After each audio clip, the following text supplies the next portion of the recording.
Hello and welcome back. So we're finally going to be working on the PK. Now that one's done. So it's all paid off now. So I've bought some bits for it. I had a little bit of a dabble with it. And we've got an issue down here. Because it pops and bangs, but doesn't want to run. Now, the last owner said it spits out a load of fuel. So it's running a Pellini 131 kit on a reed valve. Now, I don't like reed valve,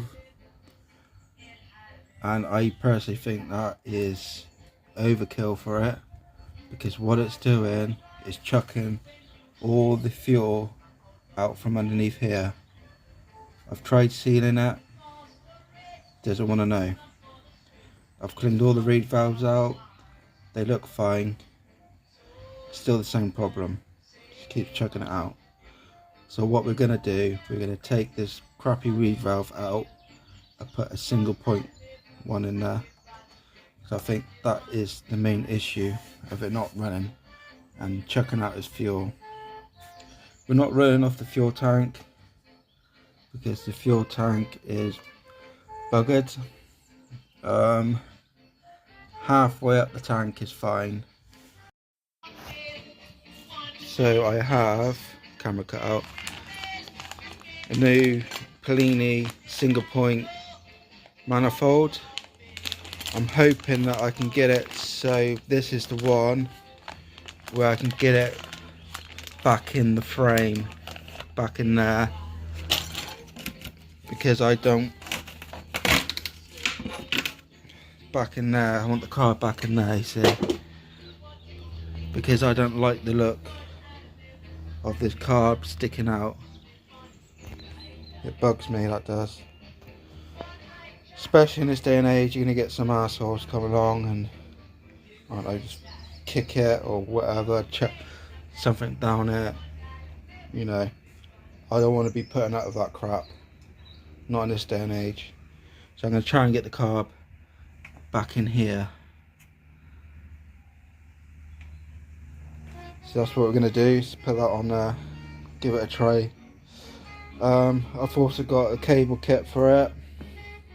Bloody annoying, because I've ordered it and they asked for 2 clutch trunnions.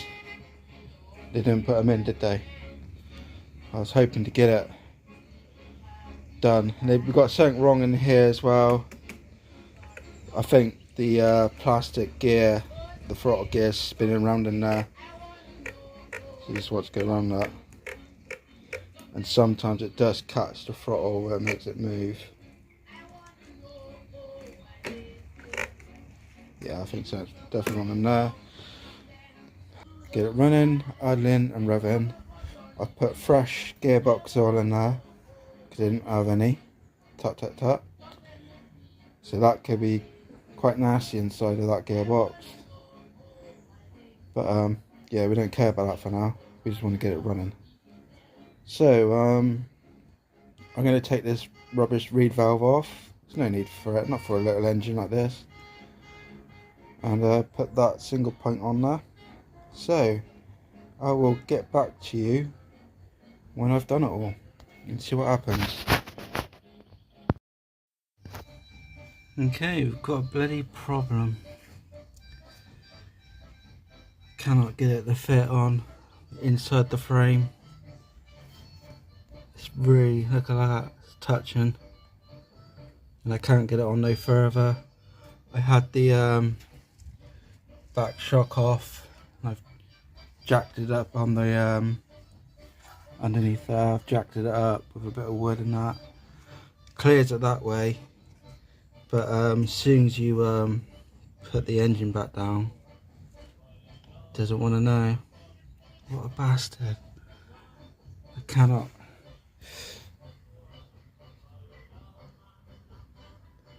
It's just too close. So I'm going to have to take it off and swap the the studs round to make it come out here like it was. Bollocks, I really didn't want that. I really didn't want that at all. I like the look, you see, it's nice and clean, look. It's out the way. I know I could take the engine out and then cut more of this out, you know, cut them out, then it will fit. I can do that, but right now I can't be arsed with that, so I've got to take everything out, the engine out.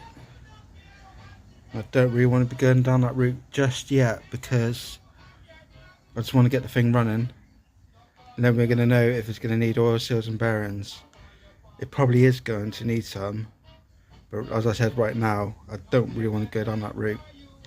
So yeah, I'm going to carry on, take this crap off and reverse the studs around. So yeah, let's do that. Woo! Bit sketchy, but it works. Anyway, yeah, as you can see, look, you can clear it like that, it's not a problem. I probably can fit it on like that, you see. Maybe I should give it another go. Get it past it. Yeah, I'll try that. I'll try this at the minute. No, that's about as far as I can get it. Bloody annoying. It's like it just wants like 10mm cut round here, round there. Probably about 10mm, I reckon. Now we clear it. Can you see it? It's just touching, but it's not enough for me to tap it on fully home.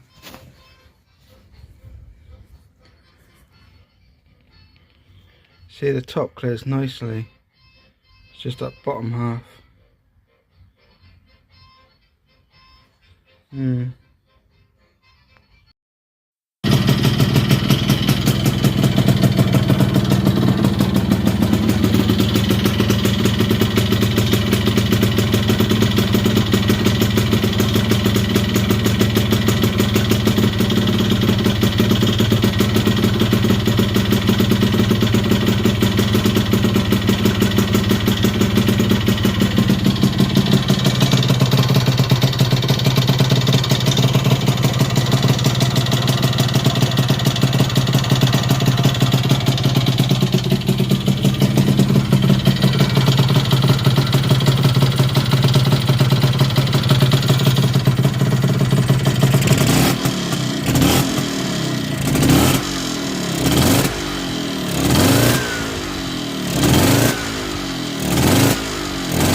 Nice.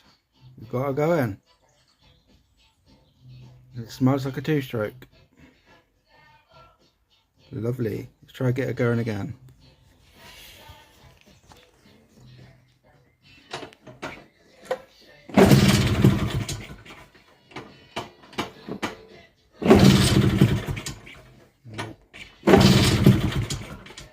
Trouble is, I've got no throttle on it. The throttle's fucked.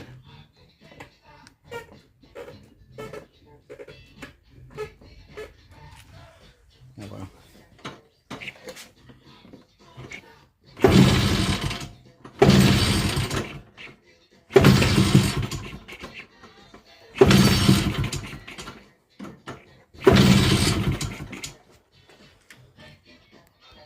Come back. Okay, so we got it running. Annoyingly, the needle, the float needle, isn't shutting off because it's pissed out of fuel, as you can see, and it's still leaking from the manifold. But that's sort of my fault because annoyingly This was getting really hard to butt up against the casing. I don't know why it's got so hard to get up to it, but as I was doing them up, I just snapped the bloody top one off, didn't I? As you can see, snapped them right off. It was just bloody annoying, so I got to do it over again. But anyway, we got it running. Runs sweet, nice, sounds nice and tight too. Doesn't really smoke that much. I mean, she's running obviously a lot, you know, the fuel's chucking down it because of that float needle is not shutting it off properly. Even though that needle looks alright, it's not doing its job properly. So yeah, perfect. So what I'm going to do now is take that off again, redo it, make sure it's sitting properly. Then I'm going to have to try and find a needle for that carb. Yeah, pain in the ass. But yeah, that is fantastic. Once we've done that, we can then start cabling up. Actually no, that's getting ahead of ourselves here. I need to get another fuel tank, as I suggested. Another fuel tank, get it running properly off the fuel tank, and then we'll start cabling up. So hopefully that will be in the next video. So the next video, I'll try and get another fuel tank and we'll sort out that carb. Hopefully it will stop leaking. So yeah, we're getting there, aren't we? So yeah. Anyway, thank you for watching. Bye for now.